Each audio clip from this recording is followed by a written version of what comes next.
తెలంగాణ ఏర్పడ్డ తొలి రోజులలో కరెంటు బాధలు వర్ణనాతీతం. అది మనందరికీ తెలుసు, కళ్ళారా చూసినాం.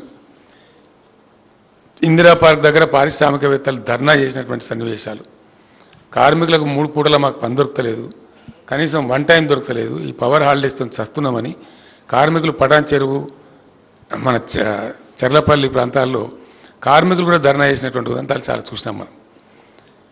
చాలా రైతాంగం కూడా బావుల కాడికి రాత్రిలు పోవటం, అలా పాములు గుర్చడం, షాక్స్తో చచ్చిపోవటం, అవన్నీ కూడా చూసినాం. వితిన్ 3-4 మంత్స్లోనే వ్యవసాయం తప్ప మిగతా అన్ని రంగాలకు 24 గంటల కరెంటు తెచ్చినాం. 4-5 మంత్స్లోనే. వితిన్ అనదర్ 1 ఇయర్, అంటే 1.25 ఇయర్లో, 1.5 సంవత్సరంలో వ్యవసాయానికి కూడా 24 అవర్స్ పవర్ ఇవ్వడం స్టార్ట్ చేసినాం. 7,000 మెగావాట్లు ఉన్న విద్యుత్ శక్తిని 21,000 మెగావాట్లకు పెంచినాం. బ్రహ్మాండంగా జరగాల. ఇంకా మంచిగా చెప్పానంటే మొత్తం ఇండియాలో, భారతదేశంలో ఉండే 28 రాష్ట్రాలలో అన్ని రంగాలకు నిరాఘాటంగా, నిరంతరాయంగా అన్ఇంటరప్టెడ్ పవర్ సప్లై చేస్తున్న ఒకే ఒక రాష్ట్రం తెలంగాణ అనే స్థితికి తీసుకొని పోయినాం. అంత బాగుండే వ్యవస్థను ఇంత అనతి కాలంలో, జస్ట్ ఇప్పుడు 6th మంత్ అండి, ఇది మొన్న May 7 తర్వాత 6వ నెలకు వచ్చింది ప్రభుత్వం. ఇప్పుడు 6వ నెల జరుగుతూ ఉంది.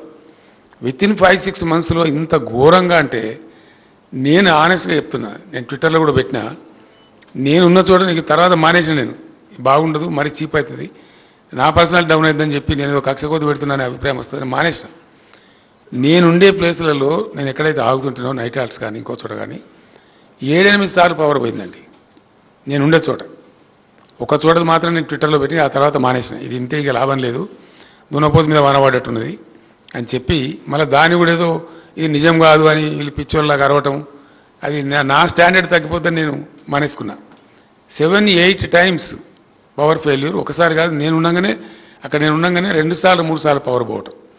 ఊళ్ళలో అయితే అసలు దిక్కులే దివానం లేదు. మళ్ళీ రైతులు చాకులు కొట్టి చచ్చిపోవడం, పాములు గారి చచ్చిపోవడం, అవన్నీ మీరే రిపోర్ట్ చేసినారు, మీ అందరికీ ఇన్ఫర్మేషన్ ఉంది, అది ఫ్యాక్టు. దాంతో పంటలు ఎండిపోవడం, కరెంటు కోతలతోని చాలా పెద్ద, అది ఇంపార్టెంట్ ఇన్పుట్. ఒక అభివృద్ధి చెందుతున్న దేశంలో, అభివృద్ధి చెందుతున్న రాష్ట్రానికి, చాలా ఫాస్ట్ అభివృద్ధి చెందుతున్న తెలంగాణ రాష్ట్రానికి very very important input is power. Multiple benefits ఉంటాయి ఒక్కొక్క ఇన్పుట్లో, ఒక్కొక్క దాంట్లో. Power is not an easy matter today.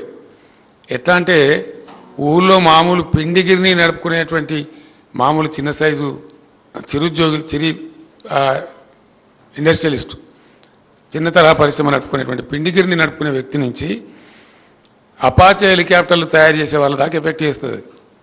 Power ఉండటము లేకపోవడం అనేది చాలా పెద్ద విషయం. పిండిగిరిని నడుపుకునేవాడు, సామిల్ని నడుపుకునేవాడు, వాడు బాధపడతాడు అక్కడ. ఇక్కడ ఈవెన్ అపాచే హెలికాప్టర్ తయారు చేసేంత భారీ కంపెనీలు కూడా పెద్ద ఒక రకమైనటువంటి అవిశ్వాసానికి లోనైతే, అది చాలా తీవ్ర పరిణామం. అట్లనే వ్యవసాయం చేసుకునేటువంటి మామూలు రైతు నుంచి అమెజాన్ లాంటి ఐటీ కంపెనీ కూడా దిగ్భ్రాంతి కలిగిస్తుంది. అది కారణం ఏంటంటే, నేను ఎఫెక్ట్ అవుతాను రైతు అనుకుంటాడు, నేను ఎఫెక్ట్ అవుతాను ఐటీ వాళ్ళు అనుకుంటారు. అది చాలా పెద్ద ప్రమాదం. అది రాష్ట్ర భవిష్యత్తుకి ఒక రకమైనటువంటి ఇబ్బంది కలిగించేటువంటి కథ. దాన్ని ఎందుకు దెబ్బతీసినో నాకు అర్థం కాలేదు. ఏం కొరత లేదు, సింగరేణి మనది, బొగ్గు కొరత లేదు, నీళ్ళ కొరత లేదు, మనుషుల కొరత లేదు, అదే ఉద్యోగస్తులు ఎందుకు నడపలేకపోయారు కరెంటును? ఏం సమాధానం చెప్తారు కాంగ్రెస్? అదే ఆగ్రహం ఉంది ప్రజలలో. నేను అదే మాట మాట్లాడిన కూడా నా ఉపన్యాసాలలో. కేసీఆర్ పక్కగా జరగగానే కట్కా బంద్ చేసినట్టే, తెలంగాణ భాషలో స్విచ్ ఆఫ్ చేసినట్టే కరెంట్ ఎక్కడ పోయింది? 9 ఏళ్ళు జరిగింది కదా, ఇప్పుడు వీళ్ళు గడపారలు పట్టి తవ్వే అవసరం లేదండి, పెద్ద ఏదో తలలు బద్దలు కొట్టుకునే అవసరం లేదు.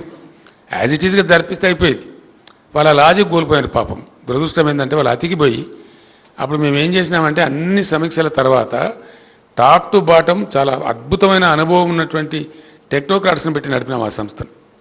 అందువల్లనే మంచి ఫలితాలు వచ్చినాయి. అందువల్లనే అద్భుతంగా కరెంటు సరఫరా జరిగింది.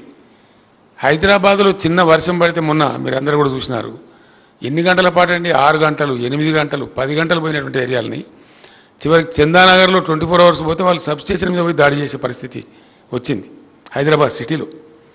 దురదృష్టం ఏంటంటే, చాలామందికి మీకు అప్పుడు కూడా నేను చెప్పినా, నేను ముఖ్యమంత్రి ఉండే టైంలో కూడా చెప్పినా, హైదరాబాద్ యొక్క ప్రగతి, హైదరాబాద్ బ్రాండ్ ఇమేజ్, హైదరాబాద్ పెరుగుతున్న తీరుతెన్నులు, హైదరాబాద్కు పెట్టుబడులు తరలి వస్తున్న తీరుతెన్నులు, హైదరాబాద్కు ఐటీ కంపెనీలు వరుసలో క్యూగట్టి వస్తున్నటువంటి, చాలా పెద్ద పెద్ద కంపెనీలు వస్తున్నటువంటి తీరుతెన్నులను గమనించి నేను ఏం చేసిన అంటే హైదరాబాద్ను పవర్ ఐలాండ్ చేసిన అప్పుడు